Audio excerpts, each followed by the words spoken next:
The Galactic Council had long dismissed Earth as a backwater planet, barely advanced enough to merit an observation post. The world of humans, with its war-torn history and primitive technology, was categorized as a Tier 5 civilization, essentially a galactic infant. Most species had forgotten Earth even existed, focusing on more interesting conquests and alliances. But that would all change in a single week.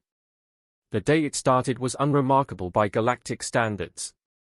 A council ship, the Graviton, was charting a routine jump through an obscure solar system, its crew of various species bored and unmotivated.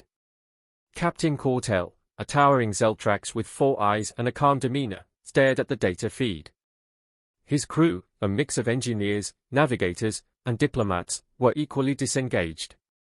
"Anything of interest, Commander?" Cortel asked his first officer, a Slarian whose bright yellow scales shimmered faintly under the ship's artificial light. "Nothing of note," the commander replied.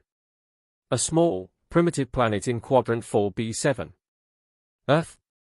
Only distinguishable by their consistent broadcast of antiquated electromagnetic signals." Cortel scoffed.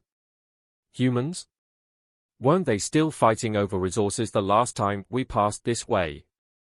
We classified them as irrelevant." "Indeed. Their civilization never made it beyond internal combustion engines," the commander said with a dismissive flick of his claw.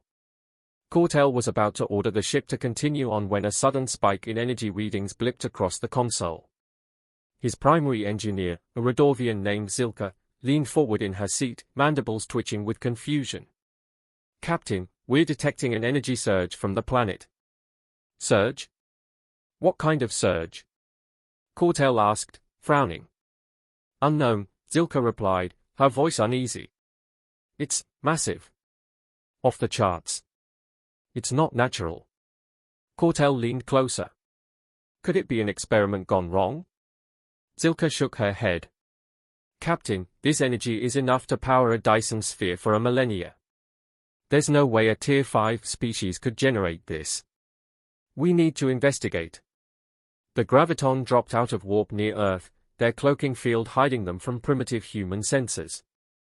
What they saw made their hearts skip a beat. A shimmering field of light encased the planet, expanding rapidly. Tendrils of energy arced out from the field, almost as if probing space itself. "What in the void is that?" the commander muttered. "Captain," Zilka said urgently, "that energy field, it's gravitational in nature. If it keeps expanding, it will tear apart nearby star systems." "Initiate a scan of the planet," Cortel ordered. A moment later, Zilka's face paled, an impressive feat for a Redorvian. "The energy is coming from humans. A significant portion of the population is generating it. But that doesn't make sense. They don't possess the technology." Cortel interrupted, "You saying the humans themselves are the source?" Zilka hesitated. "Not directly, Captain. But something has activated in their biology. It's like an ancient mechanism awakening all at once." "Captain," the commander warned, "we have incoming communication from Council Command. They are instructing us to retreat immediately. The situation is beyond our capability." But Cortel's instincts were screaming at him to stay. There was more going on than the Council realized. Against better judgment, he ordered the Graviton to hold position. Below on Earth, chaos reigned. News reports and social media were flooded with images of strange, impossible phenomena.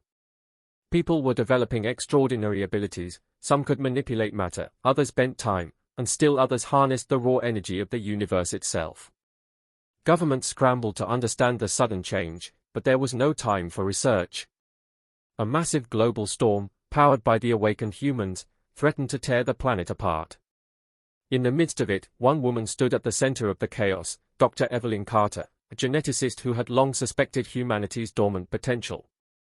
Years earlier, she had theorized that human DNA contained ancient sequences that once belonged to an intergalactic race, one that had seeded Earth eons ago. Her work had been dismissed as pseudoscience. Until now. "It's happening," Evelyn whispered to herself as she stood in her lab, watching the chaos unfold on the screen. "It's really happening." Her assistant, Lucas, looked at her in panic. "What is happening?" How is this even possible? People are flying, Evelyn. They are reshaping reality. What did we miss? Evelyn's fingers shook as she pulled up her old genetic research. It's the junk DNA, she said. The 97% of the human genome we thought was useless, it's not. It's been dormant, waiting to be activated. But why now? Lucas asked. Evelyn's eyes were wide. The cosmic radiation storm, it must have triggered a mass activation. The human race has just woken up to its true potential. Back on the graviton, the situation was deteriorating. Zilka's hands flew across the controls as she struggled to make sense of the data. Captain, we're detecting gravitational anomalies beyond Earth's orbit. Nearby asteroids are being pulled into the planet's gravity well. This is spiraling out of control. Cortel clenched his teeth. Can we contain it? Not with our current tech, Zilka replied. This is on a scale we've never encountered. Cortel's 4 eyes narrowed. Then we need to warn the Council. Suddenly, the ship's systems flickered, and a voice echoed across the bridge. I wouldn't do that if I were you. The crew froze. The voice wasn't coming from their comms, it was coming from the ship itself. It was human. Cortel spun around, his heart pounding. Who are you? How are you on my ship? In the center of the bridge, a shimmering figure appeared, coalescing into the form of a human woman. Evelyn Carter. We're not what you think, she said calmly. Not anymore. The crew stood in stunned silence as Evelyn continued. The awakening has begun. We've always been more than what your council thought. Your scans labeled us primitive, but we were never meant to stay that way. Our true potential was locked away by our ancestors, a failsafe to keep us from destroying ourselves too soon. But the lock's been broken. Cortel took a cautious step forward. You're controlling the energy field. You're going to destroy this sector. Evelyn shook her head. We're not destroying anything. We're ascending. The galaxy has underestimated us for too long. But now it's time for humanity to claim its place among the stars. You're not ready. Cortel shouted. You can't control this power. You'll tear the universe apart. Evelyn smiled faintly. We were never meant to stay confined to a single planet. Your council tried to keep us in a box, but we've outgrown it. As Cortel watched in horror, the shimmering field around Earth expanded even further, warping space itself. It wasn't destruction. It was transformation. Earth was becoming something new, something terrifyingly powerful. Captain, we have to leave, the commander urged. Now. But before they could react, the graviton was enveloped by the expanding energy field. For a moment, everything was chaos. Light, gravity, and matter twisted in impossible ways. Then, silence. When the Council sent a fleet to investigate days later, they found nothing. Earth was gone, vanished from the fabric of space itself. The graviton and its crew were never seen again. The official records classified the incident as a catastrophic event, the result of a failed human experiment. But the whispers in the council halls told a different story. The humans had ascended. And somewhere out there, beyond the boundaries of known space, they were waiting.